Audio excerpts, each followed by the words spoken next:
I had never experienced that before. I had 14 years at that time of strict structure. Once I got up, I was like, ooh, freedom. Yep. Freedom was great until it got to winter time. That's how I was leaving Miami going to Chicago. I got a substitute teacher. 90% of basketball is played without the basketball. Say it again. You know what B.O.B. is? Yeah. That's my name. Baseline out of bounds. Baseline out of bounds. Yes. Your name is B.O.B. Hey, how y'all like my heat shirt? So ever since I got the statue out front, I've been pulling on my heat gear. How y'all like my heat polo? So you had this kind of like in the chamber? A little rugby look. A little 90s. I got so much heat gear, but you know, I got my jazz that's affiliation a bar. as well. That's a bar. What? I got so much heat gear. Like, that's a bar. I got so much heat gear, but you know, I got my jazz affiliation as well, and so you know, once I retired, I put my heat gear to the back. Okay. You know what I'm saying? But then when I got my statue, I brought my heat gear. Talk your talk. Well, I mean, they put me out front. Yeah. So I was like, well, now I'm out front. How long you been having that? They put you out front. How long you been having that shirt? I mean, you know, I don't know. I got my closets. I can't. Okay. Come on, I don't know. So it's vintage.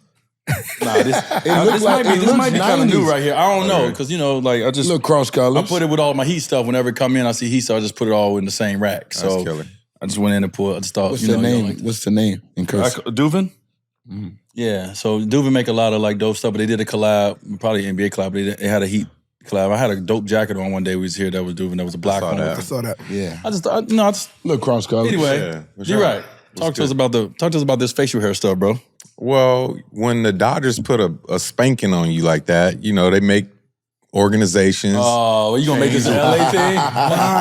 They make organizations. You're wrong for that. You made this rules, regional. You You know made what I this so mean? regional. Yeah, but you know, somebody that grew up in the baseball world, you know, I know how That's right. strict it is with rules and everything like that. So the Yankees having that type of rule for all these years, and I don't know if everybody knew that or I never heard of the rule though. Yeah, so I the rule knew. is the New York Yankees do not allow you to have facial hair. no facial hair. Even if you have facial hair before you came in, that was a part of your brand. Yes. Time out. Now, Yes. you know in the military, you can get a waiver to have facial hair, especially black men, because of bumps. Okay. And you telling me the Yankees Yep. wouldn't allow you to have a waiver? One of the best organizations of all time. Johnny Damon is a perfect example. He came from the Boston Red Sox. He was known for his beard before people were That's what I'm saying. wearing. It's the brand. Yeah, before guys was wearing a big Rick Ross beard, he was that guy in Bro, baseball. so you telling me that somebody would tell James Harden he got to cut off his beard to Well, you come don't in? play for them. They gotta go. Yeah, they gotta go. No, for real. They gotta go. Like they thought they were bigger than like the team is bigger than everything else. Yeah, no doubt. It's So all what about did they do? team. Did they lift this band or Yeah, so what I read from you know, sources that I want to say it was either the GM or the president, I forget exactly what personnel it was, reached out to all like the former players, some current players, and just to get their opinion on if they should lift that ban and let people, you know, be themselves. You know, we're living in a world with name, image, and likeness, so why not let these guys express themselves? You know, we're in 2025, dude. Think of it from a hygiene standpoint. Like most black men don't shave with razors. And if they do, they got a particular grade of hair, you know? And so, you know, when you're a professional, especially in sports, why would you be required to shave or not shave as long as I show up and perform? Come on now. You know? Because I look at it from a hygiene. That's why I was like, I wouldn't want to go to the military because I don't want to shave. And it's like, oh, you can get a waiver. Yep. You got to be able to show that medically you can be approved. But like, you know how when you a kid, you want like the beard. You know how hard I worked for my beard. That's who you are. You know how hard, Yeah. and then you get your beard and like, bro, I don't want to see my face without my beard. Yeah, Nope. it's kind of weird, man. So when I was young, I don't know. When I was young, I was, you know, in endorsements. I was getting a lot of endorsements back in the day. So Gillette, you know, everybody know Gillette. The face a man can get. So Gillette came to me with an opportunity to, you know, have a deal. And what I had to do was after every game before I did the media, I had to be naked face. Oh, wow. And I had just worked hard to get my beard. I'm talking about I'm in 25, 26. It took me forever. And I turned down that money because I was like, first of all, I don't shave with a regular shaver like this on Gillette, but I'm not going to be naked face. Yeah. Because I just worked very, very hard to get this beard. How much is the bag? How much was the bag? I don't remember the number, but back then I was, it was a lot of money coming at me. Yeah. And so I'm sure the deal was rather nice. But I was just like, you know how hard I worked to get this beard? Bro, but black men's skin, I could be biased. I don't think our skin is fit, the curly hair guy is fit for the razor, bro. I just don't think that works. Like when you wait, hold on. Dre used a razor. Do you have fine hair? Yeah. Yeah, he do. He has fine hair. Yeah, so the fine hair guys can get away with it. So he may got a little Indian in him. First of all, there you go again. Yo, there you go again. First of all, What he does not have. Yo. he might got a little Indian in him down the line somewhere. But for us, dark-skinned brothers got this curl now. I just see it, and I watch black men's skin when you go into the barbershop. I always look at our skin and you can see the ones that like they got to go to work. Yep. Requires them to shave with an actual razor. And you crazy. can see their skin and you can see the ingrown hairs. And, that's a tweezer pull. And I look at our skin. And so with me telling my son, the first thing I told him is, nobody puts a razor on you. Well, facts. That's what they tell you. Definitely. Especially not in this area down Want that here. Nestle Crunch. Oh, boy, you look like a Nestle Crunch boy. You be tucking that And chin. it hurt. You got to talk to everybody It hurt. looking up. I had that joint before, That's boy. what I'm saying, it I hurt. used to be messed up, dog. Ooh. I'm that's talking what about, I'm saying. I had to get a lot of facials growing, like when I hit a certain time in Miami, my stuff was like boils under here. Yeah. That's because of your skin. And so I think our skin is just a little bit different, and that's why when you look at razors, my grandfather, I'll tell the crazy story. I hate to tell it. My boy Shannon, he'll tell it better than anybody. Back in the day, R. Kelly, Michael Jordan, all of our biggest superstars were what? Bald headed. Yeah, they definitely was bald So headed. I was in the bathroom. Where you about to go with this? When you ain't say Aaron Hall, you got to say Aaron Hall, bro. I would have had Don't Aaron miss Hall Aaron in there. But it was most Tyree. I mean, it's a bunch of black Facts. men that I was in the bathroom shaving my hair off. Oh, you were bald! I was shaving my hair off. Find those We gotta photos. see the picture. No, please. Hey. My homeboy, look, my granddaddy opened the door. What you doing in there, Bubba? Got this old voice. So I'm cutting my hair for the game tomorrow. I think my hair are minor. I'm thinking about just the bald head guys. He said, man, you don't know what you're doing. Let me show you what you're doing. Swear to God, I can phone a friend right now. What'd he do? He put the razor on my head. Bro, I woke up, I had a star crunch on my head. And I was like, I gotta go to school. So I went to the nurse. You trying to get a note? I got a note because I had a beanie on and I gotta go to class. I'm the class clown. I went to the nurse. I was like, look, I can't breathe properly. Boy, you put tin skin on? What would you put on? Bro, I got the note, so I slide it to the teacher that I can wear the beanie in class, and I'm in the state of Texas, bro. I got the note so I can wear beanie in class. It's crazy. That shit didn't go away for weeks, bro. I swear I was hooping in the game. I was in practice like, I can't breathe, man. This shit is coming off your bro, I hands. swear if I call my boy Shannon right now, my granddad, from that day, why you think I tell Isaiah, bro, whatever you do, don't put a razor on your head. Put a razor on your head. Bro, he did me bad, bro. He did me bad, Bob, bro. It was bad. you're rather bald. Rather Bob, you're rather bald. Talk to us about being bald. So it's crazy because I come from I used to have super long hair. You remember? Right, I remember Big you had facts. long Big dreads. facts. My dreads were down to my up to my The butt. Miami's old dreads, yeah. And I was there, and it was love. And then I got lazy with my hair. I ain't gonna lie. I think part of me was getting lazy with the maintenance of my hair, and I fought for my hair heavy. There was a few jobs that I didn't take because of my hair. I was like, "Yo, you're not gonna make me cut my hair." I remember Enterprise at one point. Enterprise was one of them places. But what was funny was that they was like, "Yeah, we really want you, but you got to cut your hair." I was like, "I'm not doing that. Why would I do that?" And they were like, "Yeah, because the look." And I'm like, "Nah." And this is before dreads were cool. Because you see right now, the foot, the hair now is cool. Yeah, for sure. This is before all that. My mom hated everybody, but I was like, this is how I represent myself. And so I told them, F them, whatever. But still found a job, it was good. cut to, I got older, and I started growing my hair when my son was born. And I said, when a major change happened in my life, I'm gonna cut my hair. Just because I used to love a fade. This is a sad story. So, because when my daughter was born, I thought I was gonna get to a fade. I ain't seen a fade ever since. Oh my! You went from dreads to a baldy? Bro, I went to No, he did not. He did not go right to a baldy. He stopped. And he went to, he had a baldy. It was just in different. He had the George Jefferson. It was just in different spots. He had the baldy. If you were taller than Bob, you saw it. If you were shorter than Bob, you may not understood. Oh man, it was a tough time, bro. It was dog. You talking about? I still got my hair. I still got my dreads at the house, and it was a tough time letting it go because I was like, yo, I gotta let go of this hair.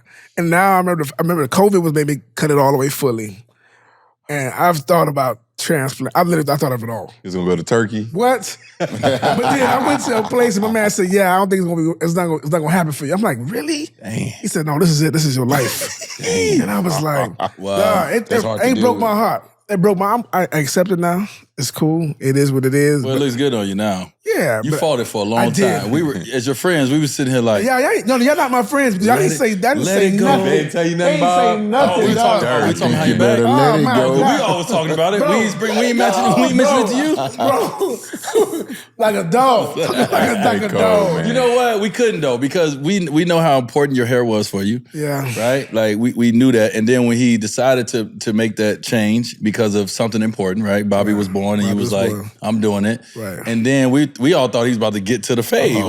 But once we saw the process that he wasn't gonna get to that fade, I was never gonna make it. We were I was wondering never when gonna he was make it. gonna get to the baldy. Bro, so here's the thing. I'm gonna tell y'all right now for the follicle challenge, the people that have that stress in their life, dog. I'm gonna tell you right now, the stuff you think about when you see that it's coming. Trust me, you play with somebody that been struggling with that, a few of them. And just, but the thing is, as far as if you got the money to fight it, I ain't got that kind of money to fight it. You know what I'm doing, Bob? Right. I ain't gonna hold you. I'm doing the tattoo joint. I thought about that too. I like the tattoo joint. I watch a guy on Instagram do the whole tattoo front, then he tatted the whole thing so it looked like he got a Caesar all the way around. Yeah, I saw that. Yeah. But But it his close. edge up is The edge up was I crispy. thought of it too. It's the same look. I'm telling you, I thought of that too. I have something against the guys with the baldies With with the a edge lineup. up? What are you doing? That would be me. What are you Doc doing? Rivers? That would be me. Oh, Corey yes. Spaghetti. Yes, I and that throw part. Corey under there. Corey got a lineup too. CP got it now. CP. Let it go, bro. That's Let me. it go, I'm my in there. CP got it. Doc got it. I'm telling you. That's you? That's me right away. Listen, and I'm I- videoing it because I ain't hiding it.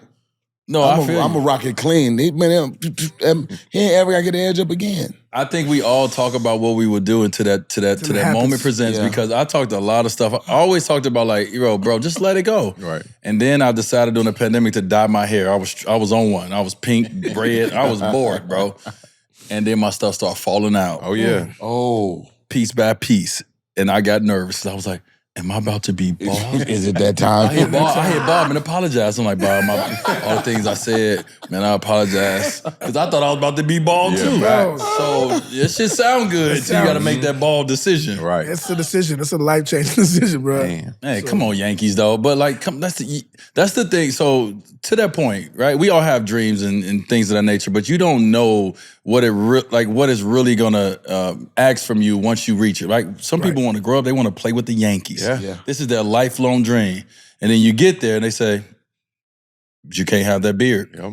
And you don't know that this is a part, like these rules are a part of sport. You just grow up as a kid. Yeah. I just want to play with the Yankees. You don't understand the business of it, the rules of Right. the organization. And that's a rule that's been around for a very long time with the And I Yankees. wonder how many free agents that they didn't get because of that rule. You know what I mean? Facts. Because We'll who doesn't never want to find live out. in New York? Who don't guess want to be a we'd- Yankee? I guess we'd never find So, out. something came out. Well, we've heard this before, but it keeps coming out. Orlando Magics. They had a chance to get Grant Hill and Tim Duncan back in the day, right? And it came out that Tim Duncan was not allowed to bring his family on the team plane, and he did not sign with the Orlando Magic. Wow, I didn't know that. Nowadays, It's a poor decision. Yeah. Nowadays, back then, Doc probably didn't have the power, or that wasn't what other players wanted. Right. But nowadays, you see, it's a lot of teams that just this is what it is. Like the family travels, and so they missed out on the dynasty Straight up. because of the rules of not having your family travel with you on the road. And Tim Duncan wanted to do that. I understand that.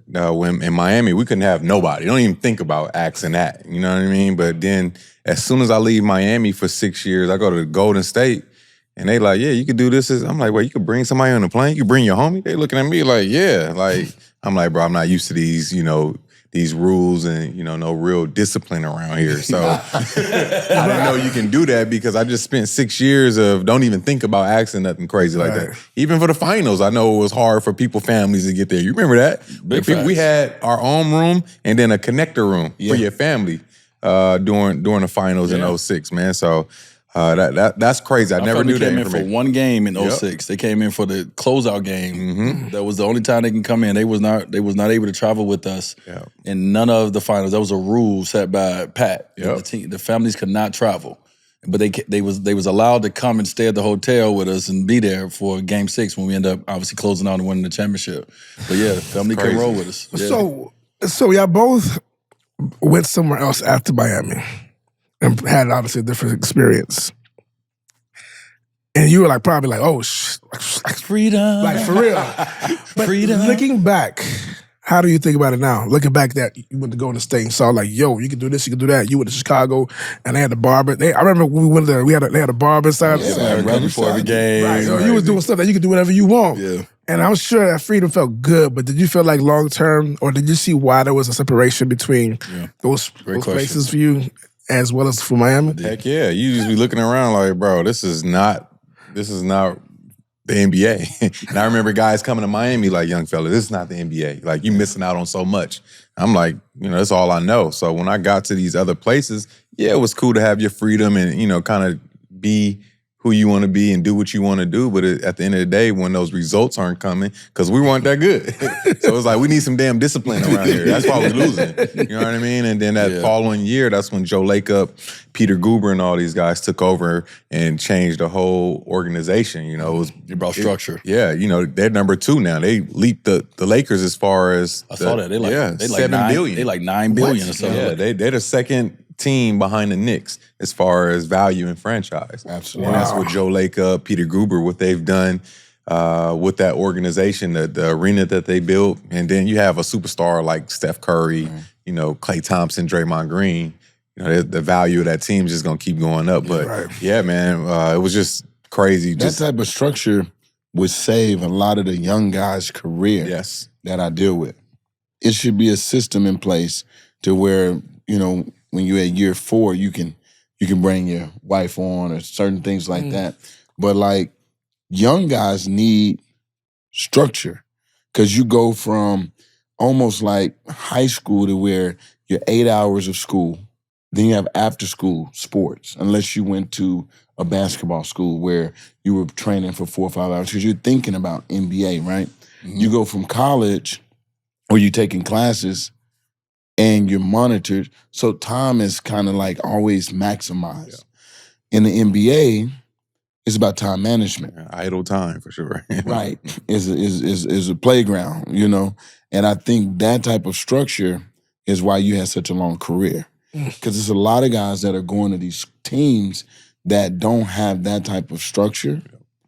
And they're out of the league and they'll replace them because this is a replacement industry. Like you're always next up to be replaced. And if you don't give them the structure that's necessary, you just replace them. You just like, he's not as good as I thought he was. We got a ton of evaluation on him. And if someone else out there that maybe you had a draft workout with, I know kids don't understand that either. You had a draft workout and this other team cut you and that team picked you up because you killed in that draft workout. They couldn't get you in the draft, but they want you. They may give you a second chance. So you see guys get second chances, but that type of structure Miami have, it's important because most of Miami rookies play pretty good years in the league. They get 10 years in the league. Yeah, for sure. They learn how to be a pro first. Right. Then Say it again. you learn how to be a pro You first. have to learn how to be a pro. Yes, you do. Yeah. I think that's the hard thing. That's the hard great, thing. yeah. So that structure, because he may not be Flash without that structure. Oh no, I wouldn't be. Right. Not a kid from the hood with millions. In Miami. In Miami, Right. it's Oh, over with. You never heard of me before. So my take is, you know how when you get a substitute teacher Yeah. versus your regular teacher. Yeah. You have your normal homeroom teacher. You know the rules. You stick by them. When you get that sub, you be shooting in the garbage can. Yeah. Yo, Sagging. Raising hell. It is Raising rambunctious hell. enough. What? Yes. The sub don't get no The respect. sub looking at the seating assignments and Bro, like, you ain't sitting Wade, ain't you, what you doing over there? Yeah, bro. That's how I was leaving Miami going to Chicago. I got a substitute teacher, and I was out there like, yo, D-Wright, throwing them lobs in class, right? And then that was cool because I had never experienced that before. I had 14 years at that time of strict structure, even to the point where like I started getting my own brands and I started wearing my own shirts, and I was getting fined because I wasn't wearing heat gear, and I'm hot. Yeah. Me and K.A. had a whole battle about that, right? Yeah. And so the structure was so structured that once I got out, I was like, Ooh. freedom. Yep. So I was enjoying the freedom. I can fly back on a PJ to come to Miami in the middle of the season and have a party at my house. Right. I remember that. I remember the freedom was great until it got to winter time. And you realize once you get to winter time, ain't no fucking structure. Yeah. Right. And even to the point where we talking about, like in Miami, when we ran through our plays, we ran through our sets, it doesn't matter if you're the first unit, second unit, whatever unit, you're gonna know these sets. You're gonna do it over and over and over till you learn it. When I was in Chicago, I mean, I would see the second unit run through the set, fuck it up, and they just move on. And I was like, wait. They're not gonna know how to if they can't execute this play right here with 5 on 0. There's no way you executing this play on a road with 20,000 people screaming at you in winning time. Very true. Very So once I got a chance to see what accountability was versus non-accountability, you see I got back to Miami. Let me find my way back to this accountability because that's where I'm my best at. And so the non-accountability, the freedom of it, man, it feels great. But ultimately, if you want to be great, if you care to be good, you need structure and you need accountability. I agree. Simply put. It's funny. I looked at Chantel's cousin, Josh. and, Yeah, Josh. I remember when he went to Houston Yeah. with Jalen, and I loved watching them before that. I was like, yo, this kid, like just again from the eye test from my limited experience, I'm like, yo, I like his game, but obviously I was just a young team. I've seen what he's done now, and it was that Miami culture and structure. And obviously, I'm a Miami fan, so I'm always going to show love. And I'm so happy to see somebody that I thought was going to be nice or having the opportunity, have that opportunity. Yeah, You know what Josh I'm saying? Christopher is one of he's a baller. He's a hooper. You know what I mean? Right. I played with his older brother, Pat Christopher. Boy, you old. Yeah. Well, no, yeah, I am old, huh? I'm almost 40. It's my last year, my 30s. Hanging on. Don't put your head down, boy. Okay, wait. I've been waiting for D-Wright to get 40 for so long. I remember when y'all boys turned 30. I thought y'all was the oldest motherfuckers walking. Now look at me. 40 down the street. Right down the What? street. We looking Down at the 40 street. like, yeah. Fuck. Yo. We planning for your 40th, boy. I can't wait. Yes. But yeah, just watching his game and just watching it, like him having just excel and just have a positive like impact. Yep. It's just so dope. You know what I'm Hell saying? yeah, Like, I'm I happy agree. to see his growth. So We talking about the young players, and we looking at after All-Star now, right? Yeah. So after All-Star, it's different levels of getting ready for the playoffs. Yeah, it's a sprint now. It's not a marathon no more. Yeah. So as a player, there's certain requirements to get ready, like for your performance. What are coaches doing to get prepared? Like when you're looking at rotation, like is They it tightening their rotation. Yeah. So what does that look like? You go into All-Star break beforehand, you really just, mapping out your team. You're trying to figure out who deserves to play, right? This is your audition for the winning time Yes. throughout the regular season. And it gets tighter and tighter and tighter as you get closer to winning time, and that's playoffs. And so now, if I'm an organization that is focused on winning and making this playoff run, I got to tighten up my rotation. And so that 9th and that 10th man probably not going to be in my rotation. Now I'm getting ready for what my playoff rotation may be. I'm going to play 8 to see who can play. Now the playoffs, I may only play 6 or 7, Right. but I'm taking my rotation down to 8, 9 max, right? And so now your mistakes is going to be a little bit more magnified. Yeah. Right? So you're coming back from All-Star break, you're getting tighter. And so you can't come back from All-Star break off vacation like you just came back off vacation. Right. Because if I'm an organization that's trying to win and trying to make this push to the playoffs, I'm playing my best and who's ready for this time. And so if I'm a coach, I'm really looking at you how you treated this break. Yeah. Because there's some guys who come back and they tanned up. You like he was on a golf course the whole time. He wasn't doing nothing. He had a good time. And there's some guys who come back and they're in incredible shape. They are. They're in amazing shape. And you're trying to get your win back because you've been off for a week. And so that shows you a lot as a coach. That would show me a lot about who's serious about what we're trying to accomplish and what we're trying to do versus who just happy to be here. Yeah. What about as a coach, you've utilized your playbook, right? In the playbook, you got different options, you got different things. How do you tailor your playbook to fit that personnel? Because when I watch teams, sometimes I see the strategy, but the strategy don't fit the personnel. So you don't get the most out of your players. As a coach, if you was a coach, what would you do at this point? Well, now that I have a whole analytic team, I'm going to go tap in with them. Yeah. I'm going to see what guys play the best at certain times. And then I'm going to have a few sets that I know to get the ball moving, to get it side to side. I'm going to have a few sets that get the ball in my best player hand so he can make plays. And you just tailor that to, 5, 6 plays. Encourage your guys to score in transition.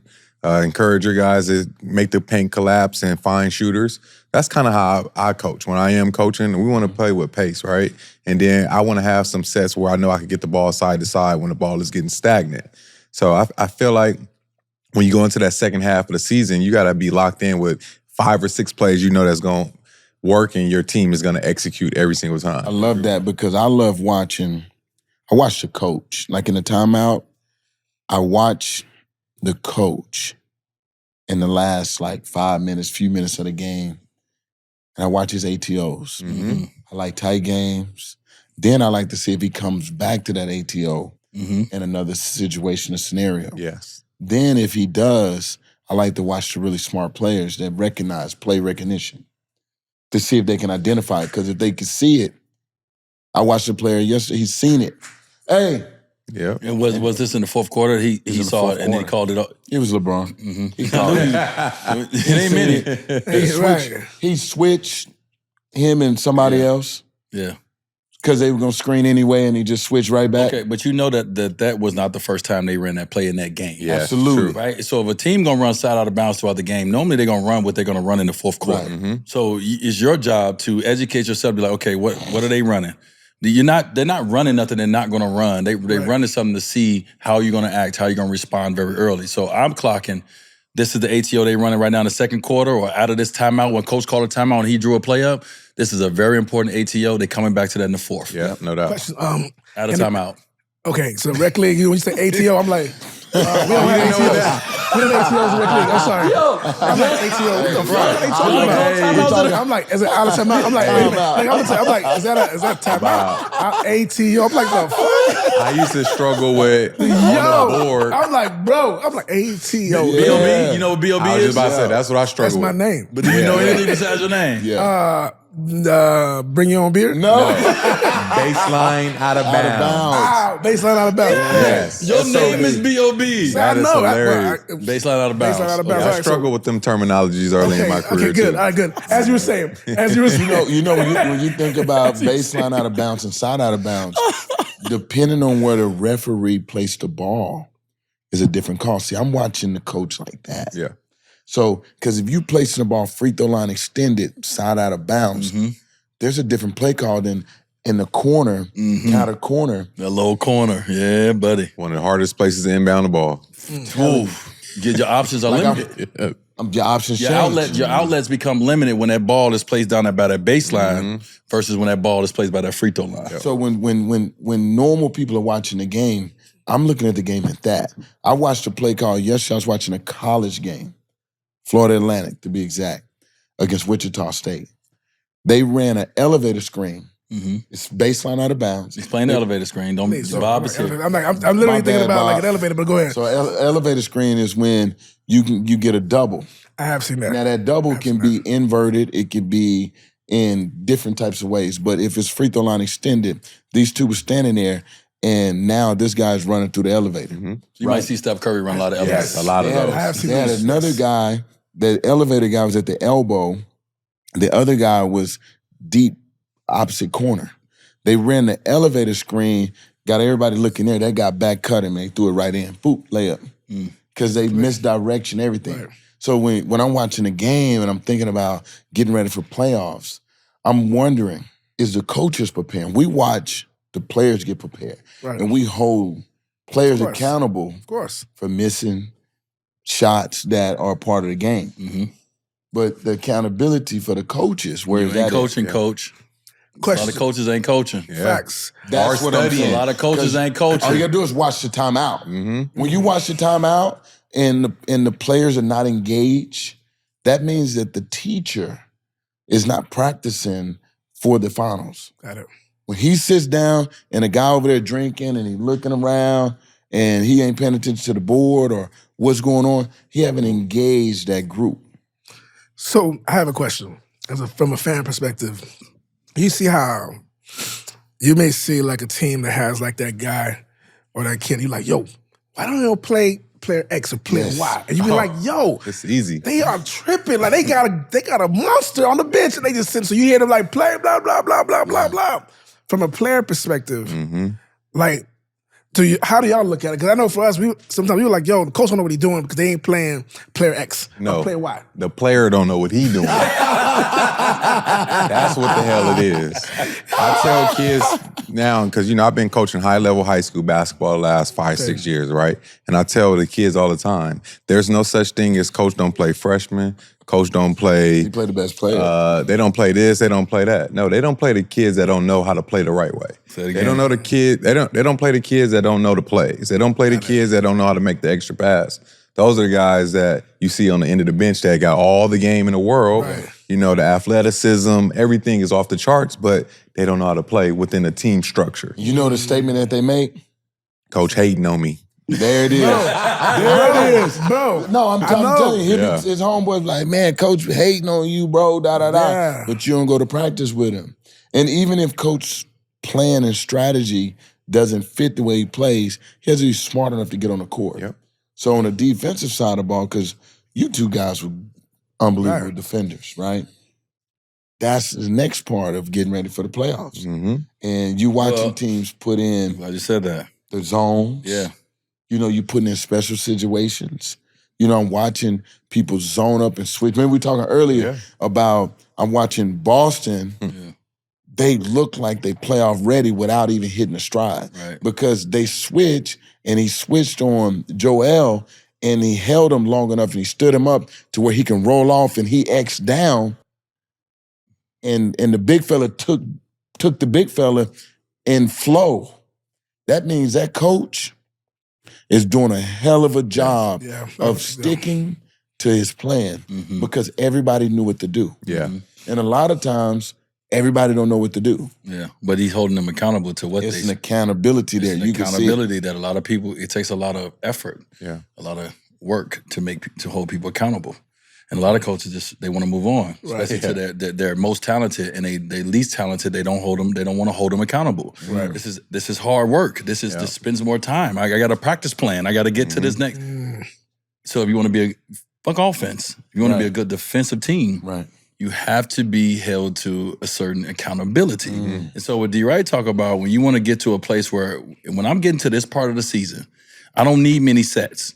But these are when my best players gonna get more. They getting the ball, right? So if you want to play for me at this time of the year, you're not one of my top players. Where I'm holding you accountable at is obviously on the offensive end. Don't fuck up. Yeah. But I'm holding you accountable on the defensive end because your only opportunity to really get into it is when we get a stop, and that's when it's open for everybody. Because when we get to half court, you just better hope. You better be sitting over there like, be ready to me. I hope he thinks because I'm getting it to my best players. But Defensively is where I'm on you and my accountability. That's when you're not playing because you're making defensive errors at this time of the year and in the playoffs. If you're not one of my star players, you cannot do that. And the only way you're going to fill this rock is if you're doing it on defensive end of the floor because we're getting stops and now we're going. And my job is to pitch it up to you, get you shots, but we're in the half court, my job is to make sure I get to this bucket. Like when you think about team identity, y'all think about your best defensive teams. Like even thinking about back when you guys was playing San Antonio in the finals, right? Yeah. San Antonio was a baseline rotation team. So when they throw the ball in the post, they didn't trap over the top from the elbow off of the slot. They brought the low man. Think about Tony Parker and all those guys. They brought the guy that you can't see. You can see the guy coming from the top. You can't see the guy coming from the baseline. They never changed. So systematically, you could see that. And this is me training my eyes to watch what the rotational was, because the normal rotation is coming down from the elbow or the high guy from the nail. This in San Antonio with Pop, he was bringing him low. So Tim or the other bigs would take away middle immediately. And they use the sideline as the extra defender. That's a European thing. I learned that. Well, I didn't learn that. I'm sorry. I did that in Golden State, but Europe, they do that heavy. Bring the guy from the baseline. So I'm watching to see in the league with defensive schemes and structures and seeing who's consistent. That's how you wind up seeing the teams that wind up playing really well. That's why I think Golden State gonna play well. For sure. Because they understand the scheme and inserting Jimmy into it. He's a defensive-minded player, and he's smart. And these good teams drill. Other teams, bad teams, they don't drill things. There you go. When I left, any drill. They don't drill. When I left Miami, people didn't drill things. It's like, how are you expecting this guy to know where to be if we don't drill it? You know, guards over there, bigs here, wings over here. We're going to do this. Yeah. Close out drill. Close out. Yeah, you have to drill these things if you want your guys to know how to execute a defensive scheme. So you're saying, okay, just getting you right. You're saying that it is very important. Yes. At a professional level. Yes. That you fundamentally teach and not assume. There you go. Exactly. There you go. Just because they're professionals and they're making $200 million, you cannot assume that they know what to do. One, it's so many different schemes. Yeah. It's so many different ways. So one coach may do it one way. One guy may just been an offensive star his whole life and he gets to the league because he was so potent offensively. Now he don't really have no defensive. He lost. Right? And so enter Luka with the Lakers. JJ and that staff has to teach Luka have to be a better defender. And this doesn't mean he need to be locked down. Kyle Korver was one of the best defenders I played against, and he couldn't guard me one-on-one. But he understood how to guard me with a system and a team. And he understood how to, he understood certain positions, and he didn't go for shot. It was certain things that Kyle Korver did that it pissed me off, because I'm like, he's not a good defender. Right. Why is he still here when I'm going for the shot? Because he was smart, and they put him in a position to win. And so leaving a guy on the island and say, go be a defender, that's not everyone's strength. That doesn't work. Right. So when I look at Luka, and we all know that Luka's amazing with the basketball. He's magical. But we also know he has some liabilities on the defensive end of the floor. Everyone knows this. So what are y'all doing, Lakers? What are you doing, JJ, as a coaching staff to make sure that you, one, cover up for him, but two, put him in a position where you make it easy for him and simplify him being a better defender. Golden State did it with Steph. Everybody was talking about Steph couldn't guard. Steph guard his butt off. Yeah, and it takes effort too, though. It takes effort too. Effort. You gotta, as a player, you gotta be willing to bring some damn effort. Especially if you talk about winning and sacrificing. That's what we need you to do, Steph. And we seen Steph plenty of times slide them puppies and defend at a tough level because he cares. He wants to win. So we seen Steph Curry get in the stands and be tough and they probably get work with him, right? Yeah, no doubt, for sure. They ain't just say, Steph, slide your puppies. Nah. You gotta teach Steph a little bit. No doubt. Right? That's how to slide your puppies. And so just because you think they come ready-made, you don't stop coaching. No. You have to, your job says coaching. But you gotta say that again, because I'm with the conversation that I have, just because you got a logo on you. Don't mean nothing. Don't mean nothing. You gotta coach. Don't mean that you're not coaching somebody and looking them eye to eye and holding them accountable and then teaching them. Right. You know, that's why I said it's a trade type of environment. So either you don't know it? Okay. On to the next. Did y'all have these conversations in the rec league when you won a championship? Did your coach Pull you to the side and tell you to move your puppies. You're hurting us, Bob. I coached your brother. Oh, Me. tell me more. I don't know this. Yeah, so ask me how I used to coach. I was an amazing coach, by the way.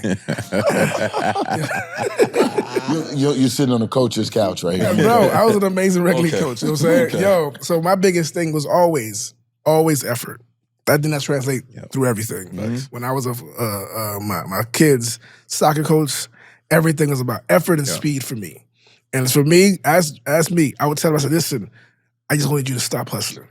About you at the bottom, I need you to put some work in. I used to be on his ass about like, yo, you don't stop. I don't care what you do, you don't stop. I know you nice, but he beating you. So what you gonna do about it? Yeah. So that was my accountability as far as like, because I think that universally is the same. He holding you accountable, making sure your players have the effort. And for me, it was speed because I'm from Florida. Yeah, you was challenging them guys. Yeah, I like that. I don't care who you were. So as a rec league champ and a coach, I'm still waiting on the awards to both of you. Bring them plats in. Listen, the two guys on the seats in here, y'all know. Bro, say the less. two guys on the Say couches, less. all we know is y'all talk about what y'all used to be. I'm bringing the portfolio book. Yeah. I got it too. I had to cut my own clippings. Oh man, I gotta go. I'm fine, So man. I have something that D'Angelo Russell, shout out to D-Lo, well-weighed athlete, by the way. He said something when he got to Brooklyn. I remember that. And when he talked about when he got back to Brooklyn, he talked about freedom. He talked about never, ever in his life, he's never going to get to that point where what this freedom that he has, he's going to appreciate it because it's not, he just came from the Lakers and he didn't have the same freedom.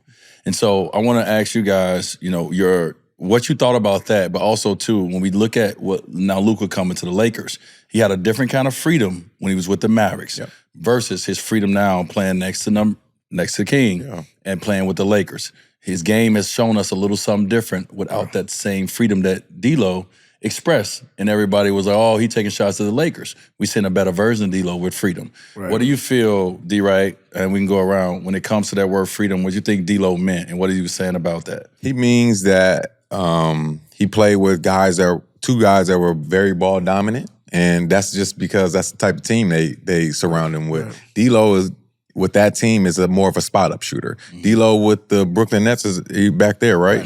He's more of a facilitator, ball handler. Yeah. But that's just how the team was made up, you know what I mean? Nobody knew what I could do, after the 6 years of me being in Miami. They had to see me go and be able to spread my wings. And that just happens. It's just personnel. The team was built around you and Shaq.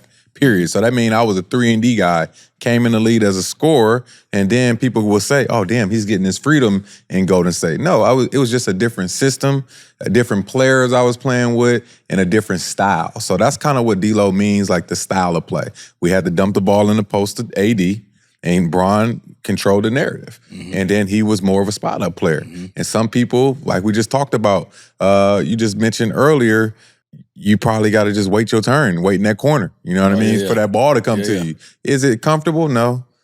But if you want to have longevity in the league, you got to adapt to every role you're in. And that's kind of something I had to do, after being a guy that used to get buckets and, had a ball in his hand. I had to adapt my game to the guys I was playing with. Let's say you know how you play. You know you was a scorer. You know you nice when you was coming out of high school and college. And you know the way the game is set up, there's somebody in front of you that's kind of like, you can't really, can't express your wings. What do you do as a player mentally? And I'm going to answer the question as far as the freedom, but what do you do as a player mentally? Because maybe D-Lo was like, yo, if you let me do this, I can rock out. But all players say that, Bob. Yes. So it's facts. All players say that.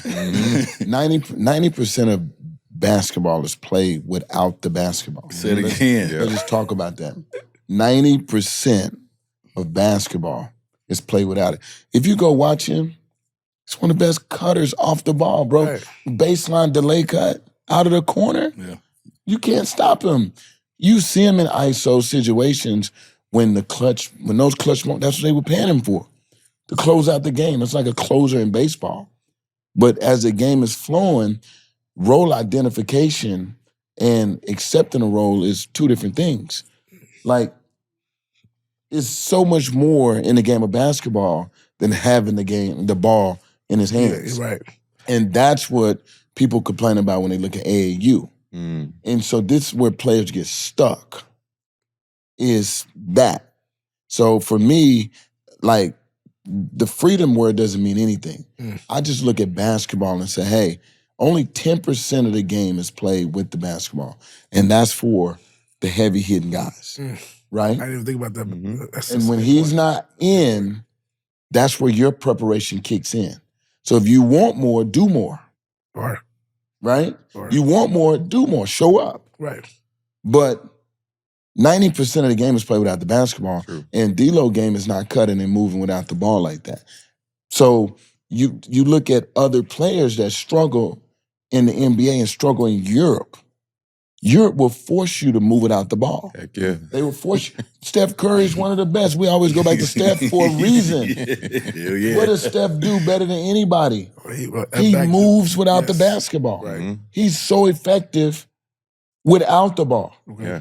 because he's a live mover now. And it's a guy who's amazing with the ball in his hand. No doubt. So No can I doubt. break down something for you guys? How much time is on the shot clock? 24. So, How many seconds does it take to get across half before you get a violation? 8. 8. So how much time you got left? 16. If you are a fast guard, you got 16. If you are an old guard, you got 14. So there's only 14 seconds in a shot clock, in a possession, one possession. You got to know what you're doing. So when you're a player, you have to understand, even when you're training in the off season, it's gonna be boring because you got to play 0.5 basketball. That's what we call it. Oh. You got to make a decision within 0.5 seconds, just like that, of what you're gonna do. Guy closing, I'm going. You don't get the jab, take a dribble, dude. I got to be effective. I got 0.5, 2 seconds or less with the back. So my training is geared. This is why I think I have so much success with players. I only train so that you can fit in anybody's system. So it may be boring. So I don't get a lot of young guys, but the young guys that are with me, go check them out. Go check what they're doing. Because I'm training you to fit in any coach's system. And the more you earn, the more they give you. So that point go up. so what you're saying is you're teaching them how to build freedom within their own games, Absolutely. using all the aspects of the game, So the not real- just freedom with the basketball. So this is why developers are really important. So for my developers out there that want to develop, it's cool to have cones and teach them. I call it boxing the bag. It's cool to do dribble drills and things like that as a guy progressively is building his skill set. Because every basketball player should be able to handle the rock. They should be able to have great footwork and pivot. But as he progresses, me doing 25 minutes of dribbling drills with D is not going to make him make that clutch shot. I need to put him in a situation and say, you got 2 seconds. This is what we're going to get to.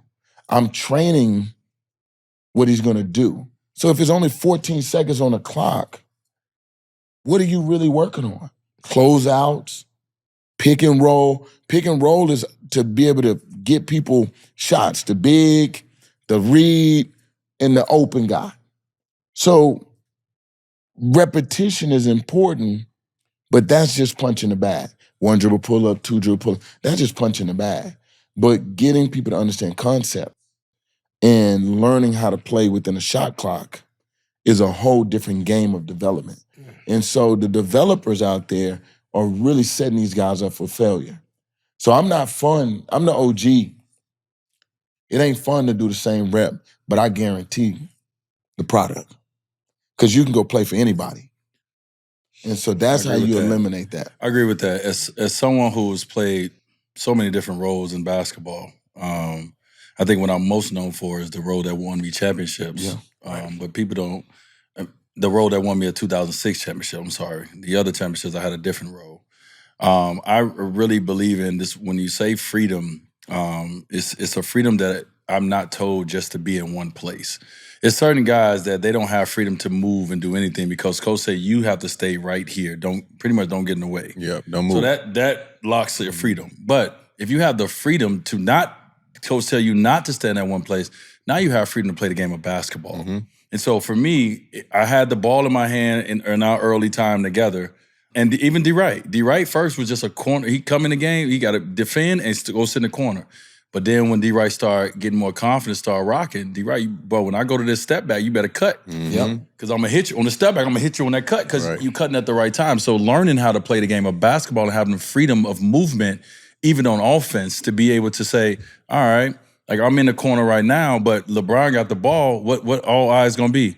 On LeBron. Yeah. So I got to have freedom to move and go give me a layup, or I have freedom to go make sure that he see me as well. So what I learned how to do is I learned how to have freedom of the court. I learned how to make the court wider for myself. And like I you know what I mean, so many things Didn't you I remember we was talking about Spo put in for you and Big Fella the driving lanes. Like when y'all got the outlet.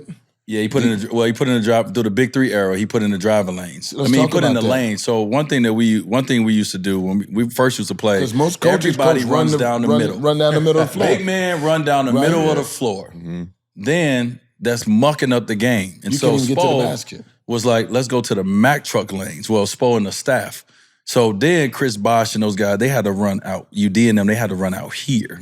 Open up that First, whole court. they're running in here. So I'm trying to get to the basket. And you run to his man, big man in the way. Right, Shaq, big slow ass, love you, big fella, but that was the style of play. Then we need to open it up because now we have me and Brian, right, attackers. So then now you got to get to the Mack truck lanes. That means the bigs now, you got to get wide. So you leave this for us to go and dance and freestyle, right? That's what I'm talking about. That was a change for freedom for us. That's what I'm talking about, coaching though. Yeah. So that's what I mean, understanding you ain't coaching, coach, if you ain't. Because we all, when you go to coaching school, whether I'm the teacher at coaching school or I'm the student, most coaches are like, yeah, you got to rim run the big, you got to trail this guy. And Spo and the staff look, say, wait a minute, this is what our two best guys do. Right, that's what they do very well. And open up, Christian start doing what? Shooting the tray ball. Come on, man. And Talk to me. So he expanded his game because he had it now. Because once you on the outside of the Mack truck lane, we gone. You behind us. When we get the ball, the bigs run through the middle. We throwing it up to the big in front of us. We changed that. So now Chris Bosh, a player like that, was like, oh, okay. Now I got to run to the corner, or I got to run somewhere, and I got to get ready to shoot. Because they gonna be like, where my outlet at? And I want it to be me. Yeah. And so his game kind of evolved. Yeah, and I was gonna say that also takes away that load up. You know, any team I ever played with that played against Braun is like, yo, we're gonna load up, show him multiple bodies. Yep. You kind of see it sometimes with Giannis. We're gonna load up, show him multiple bodies. Now we're separating them and putting them on a wing. Now it's just, I just make one move, I'm at the rim. So, bro, we talked about that earlier with Al Horford. Oh, right. Same. So Boston is so tough because you don't know where they're gonna be. But Drew Holiday, I wouldn't want to guard Boston. They're good. Is a masterful cutter. Last night, as soon as you turn your head and do that, and it opens. So the low man got to roll in attack, and they 3-pointer. Boop! I was like, they got an amazing coaching They staff. do for sure. You can tell that they're well coached. Yeah. They're well coached. They locked in. I've been looking at them play, and I'm like, I'm so glad I'm not in this era to guard them. There's too much going on out there. Like it's easy to guard two guys. You know that what they're gonna do. Bro, I used to talk to guys like, you ain't moving out the corner. Right.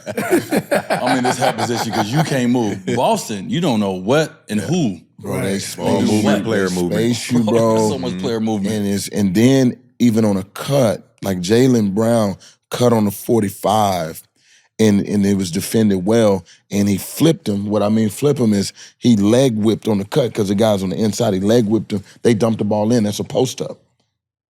He got 2 points off of a non-dribble post up. Oh. I was like, I need to go back and start charting how many non-dribble post ups they're getting off of cutting. Drew, White, Tatum, and Brown, they all get post ups with no dribbles. easy they just baskets. catch it That's a and lot. shoot That's right what over. Jimmy doing in Golden State now. Same thing. Jimmy getting a lot of that. He gonna be so gonna good eat. with those guys. Yeah. Delay He gonna cuts. eat. Yeah, and that it's even going to show you a little bit more of Draymond's greatness, right? Like we can all pick apart what Draymond doesn't do well, and then you could say, well, because he got Steph and Clay, he did this well. Well, adding Jimmy is going to show you a whole dynamic to his smartness and his greatness because Jimmy ain't going to have to dribble much to get a lot of buckets because Draymond is the quarterback of that team. Right, and so what I watched a lot, and what I'm excited about seeing Golden State in the second half of how they continue to incorporate Jimmy, but I don't see them incorporate Jimmy like other teams where it's just give him the ball and let Jimmy run pick and rolls or this. Jimmy been in that post a lot. Yeah. He hard to being guard the down second there, bro. or third option, but it looked like the first because we running offense.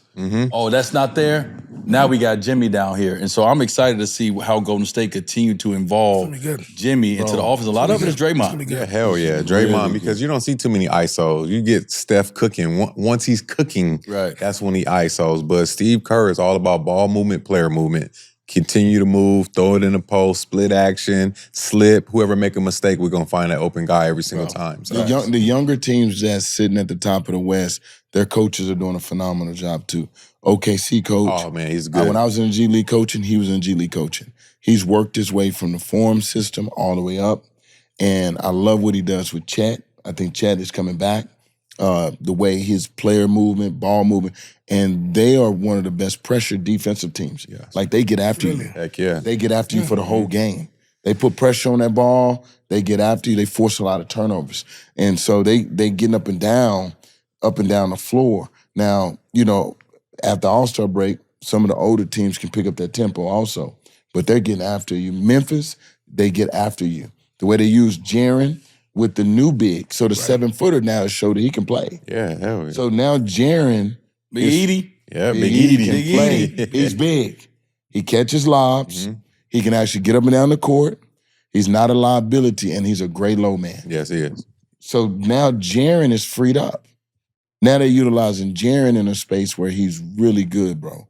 And that's where that 45-degree drive that we've been training. So you look at those two teams at the top in the West, and you're like, okay, they're gonna make a run in the playoffs. You got to beat them. You have to beat them. Yes, because they're well coached.